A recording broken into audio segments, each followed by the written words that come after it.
ఆనందానికి మీకు ఒక నమస్కారం, శతకోటి వందనాలు. నన్ను వదిలేయండి. అది కుదరని పని. అసలు నీ గుండెల్లో ఎవరున్నారు అని నా గుండెని చీల్చి చూసే మనుషులు వీళ్ళు. ఏం చూసుకునే అలా వాగుతున్నావు?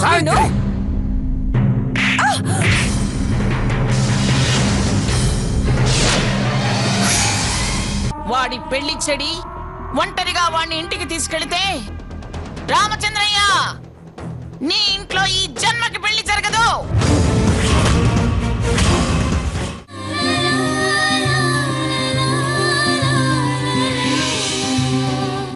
నాకదంతా అనవసరం.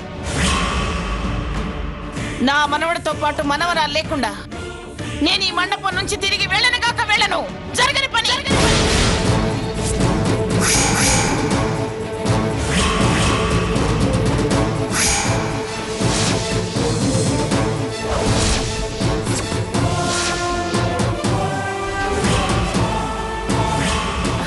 అమ్మా పదము వెళ్దాం.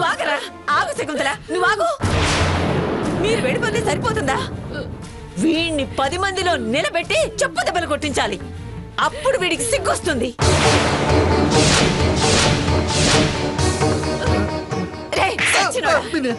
దాని జీవితం నాశనం చేయడానికి నీకు మనసు ఎలా వచ్చిందిరా? బాబు, అంత అమాయకురాలికి ఎలా చేసావురా? నువ్వు నాశనం అయిపోతావరా? నాశనం అయిపోతావు.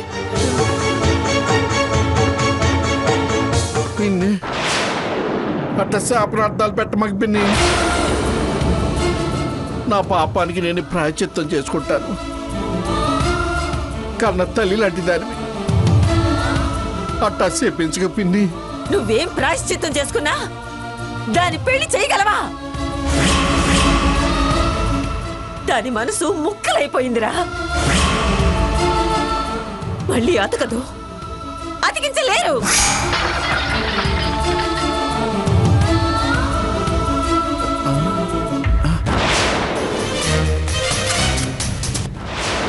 పిన్ని, అసలు ఆ సాకేతు ఇట్టా ప్రవర్తించడానికి కారణం సీత మీద అనుమానం కాదు పిన్ని, స్వర్ణం మీద ప్రేమ. ఏంట్రా నువ్వనేది? ఇదో కొత్త నాటకమా? అయ్యో, నాటకం కాదు పిన్ని. ఒక్క నిమిషం ఆగు చెప్తా.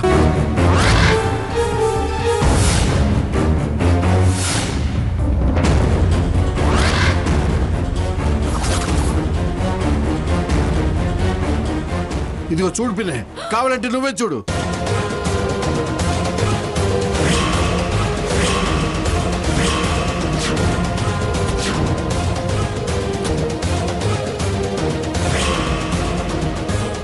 వాళ్ళెంత సంకేతుకున్నారో చూడు.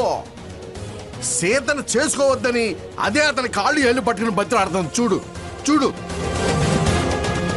అసలు కారణం ఇది పిన్నే. అందుకే సాకేత్ అట్టా చేశాడు.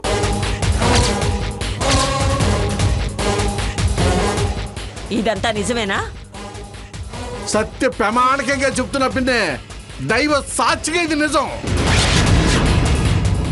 నిజం పిన్నే. అత్తయ్య, ఆయన మాటలు నమ్మకండి. ఇంత సాక్ష్యం ఉన్నాక నమ్మద్దంటావంటే? బరువు నష్టం దావా వేస్తారా? పదరా రాధాకృష్ణ. పద. చెప్పు, బరువు నష్టం దావా వేయమంటావా?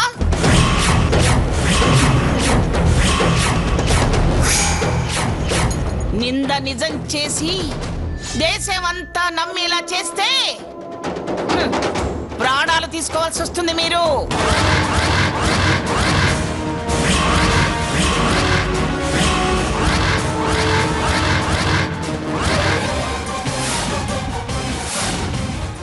నేను చావనన్నా చస్తాను గాని నా సీతనివ్వను.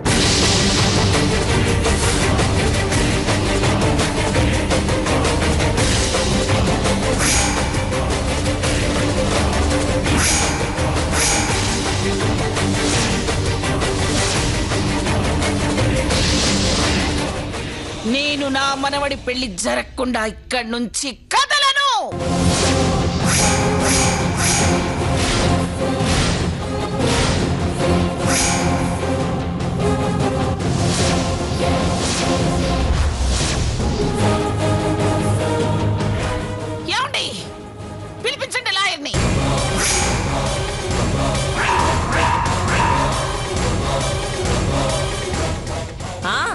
పిలిపించండి.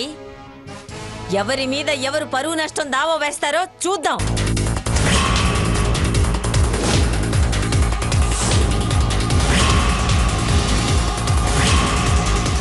ఈవిడ గారిదే పరువు.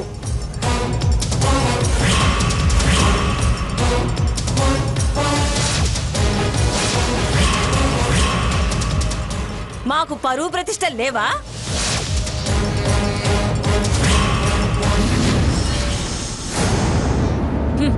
మీకు కోట్లలో ఉంటే ఉండొచ్చు, కానీ పరువు అనేది మనుషుల విలువను బట్టి గాని ఆస్తిపాస్తుల్ని బట్టి కాదు.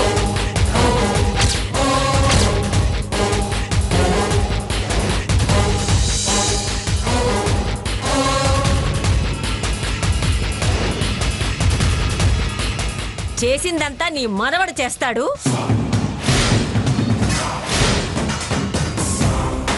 నువ్వు పరువు నష్టం దావా వేస్తానని బెదిరిస్తావు.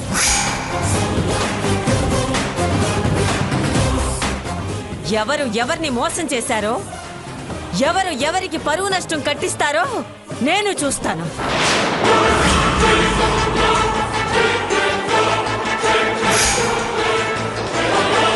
అత్తయ్య గారు, నువ్వు రాకే సావిత్రి. ఏమిటే ముసలి, ఏమిటే వాగుతున్నావు? నువ్వు ఉస్కో అంటే నేను ఉస్కో అంటున్నాను. ఎంత ధైర్యం వచ్చిందే నీకు? తప్పు చేసిన వాళ్ళు మీరే ధైర్యంగా ఉండగాలేంది. ఏ తప్పు చెయ్యని వాళ్ళం మాకెందుకు ధైర్యం ఉండదు? ఏమిటే ఏమిటే మేము చేసిన తప్పు? మీ మనవడు మరో దాని మీద మనసు పారేసుకొని సీత మీద అపనింద వేసి ఇలా ఈ పెళ్లి నుంచి తప్పించుకోవాలని చూస్తున్నాడు.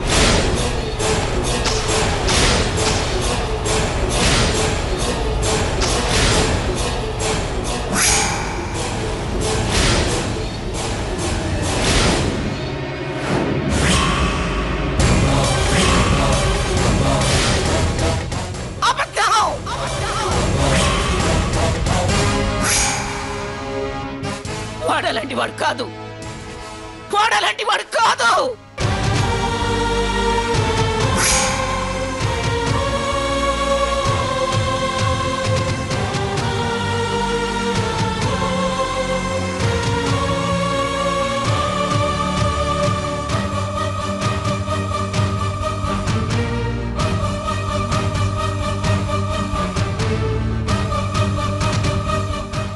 అబ్బో, మీ మనవడి మీద ఎంత నమ్మకమో!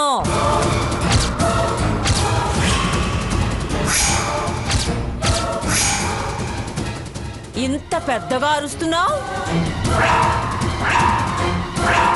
నీ అరుపులకి నిజాలు అబద్ధాలైపోవు.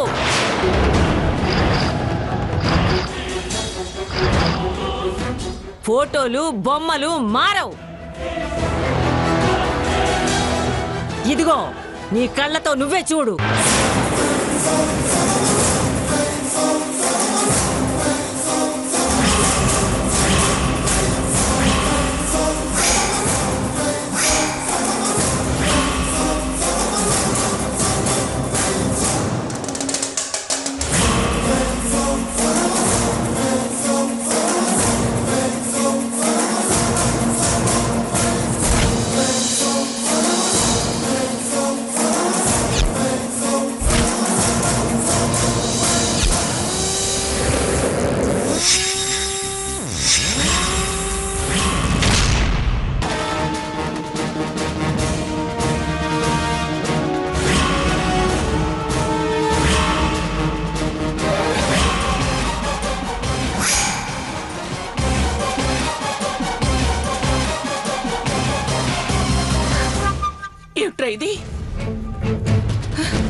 అబ్బాయి స్వర్ణ మీద మనసు పడి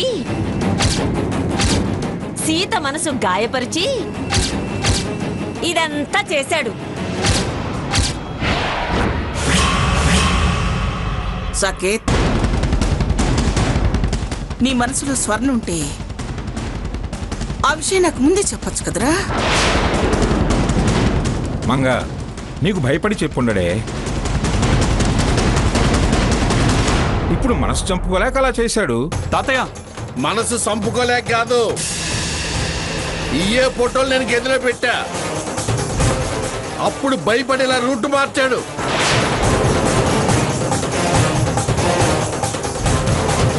అల్వా తుడిసినప్పుడే ఫిక్స్ అయ్యా ఇది సీక్రెట్ లవ్ స్టోరీ అని.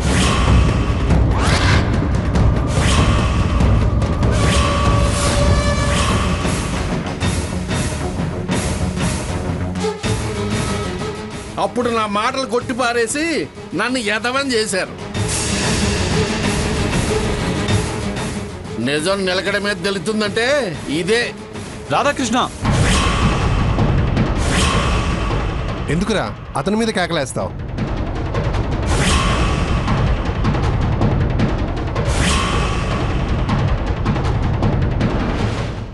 ఇష్టాలన్నీ బయటపడకుండా దాచుకుంటే ఇలాగే జరుగుతుంది.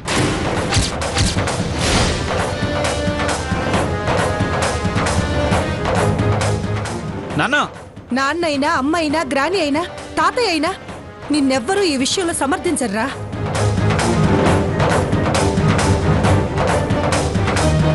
ఒక అమ్మాయి కోసం మరొక అమ్మాయి మనసు ముక్కలు చేస్తావా?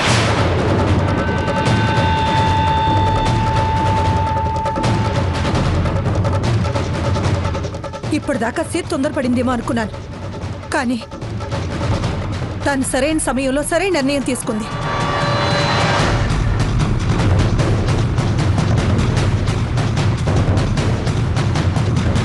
ఏంటిదంతా? అసలు మీరంతా ఏం మాట్లాడుతున్నారు? నీ మనసులో ఉన్నది ఫోటోల్లో కనిపించిన దాని గురించిరా.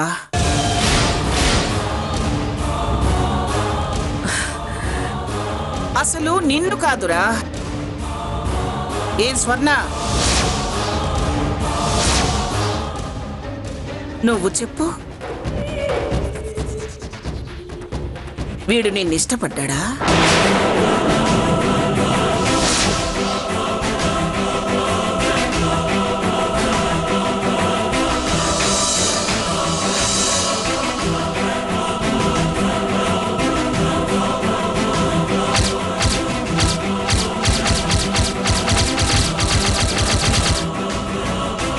ఏమ్మా, ఏం మాట్లాడమే?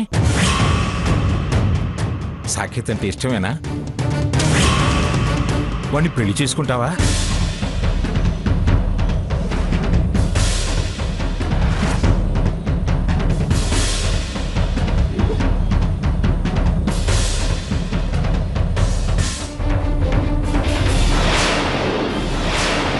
ఏమండి? మంగా, వాడి సంతోషానికి మించి మనకు కావాల్సింది ఏముంది? అందుకే అడిగాను. తాతయ్య, మీరు తొందరపడుతున్నారు. అవునరా, చాలా ఆలస్యమైంది. ఒక ముహూర్తమే దాటింది. అర్ధగంట తర్వాత మరో ముహూర్తం ఆ రోజు చూసింది కదా. కనీసం దానికైనా నీ పెళ్లి చేద్దామని. నాకు స్వర్ణకి ఏ సంబంధం లేదు. సాక్ష్యం లేని సీతా రఘురాముల్నే అనుమానించావు.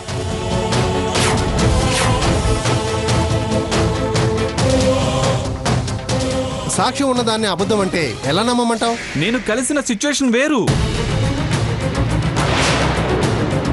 కలిసింది నిజమే కదా, అది చాలు. ఏం స్వర్ణ, నువ్వేం మాట్లాడవే?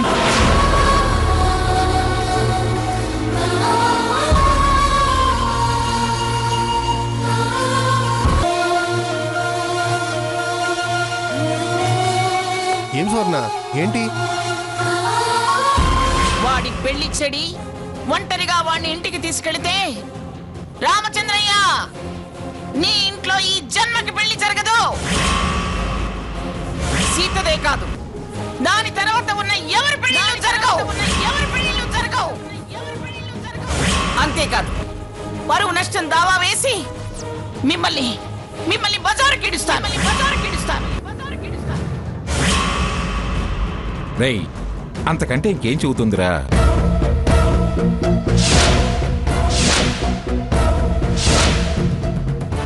ఆడపిల్ల మౌనం అర్ధాంగీకారం అన్నారు. ఆ మౌనమే తన అంగీకారాన్ని తెలియజేస్తుంది.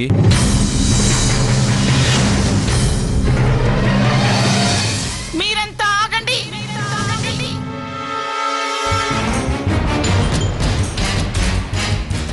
స్వర్ణ,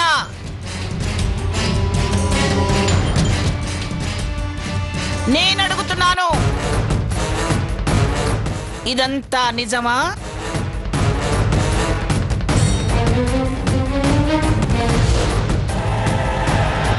నువ్వు వాణ్ణి పెళ్లి చేసుకుంటావా?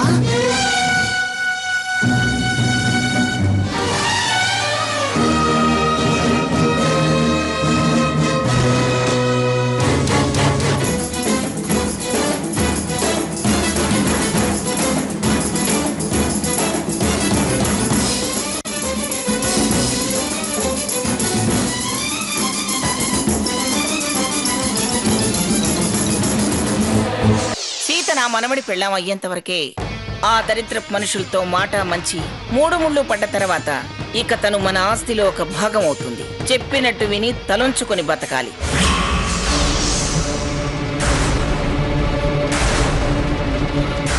నిజమే, చేసుకుంటాను. చేసుకుంటాను. చేసుకుంటాను.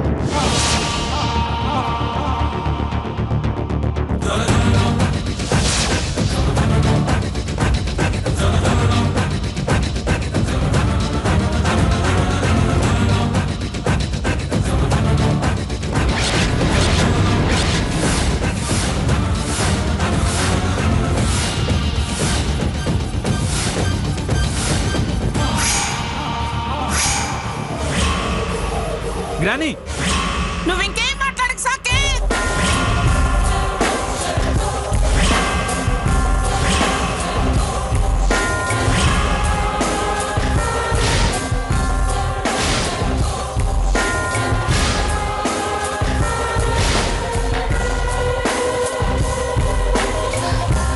రామచంద్రయ్య,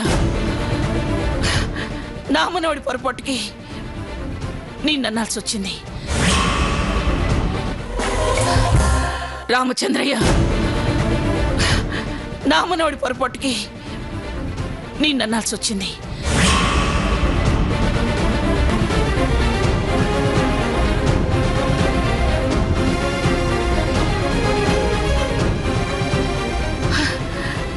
రా, స్వర్ణ తీసుకొనిరా. పదరా సాకేత్. గ్రానీ, నిన్నింక మాట్లాడద్దన్నాను.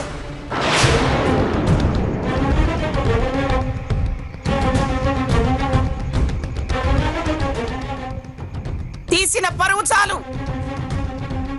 ఇంకా ఇంకా ఇంకా మొరైస్తే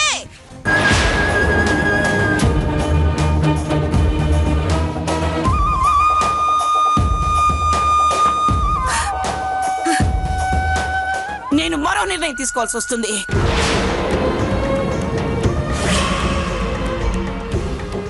నీ పెళ్లి చూడకుండానే నేను కన్ను మూయాల్సి వస్తుందిరా.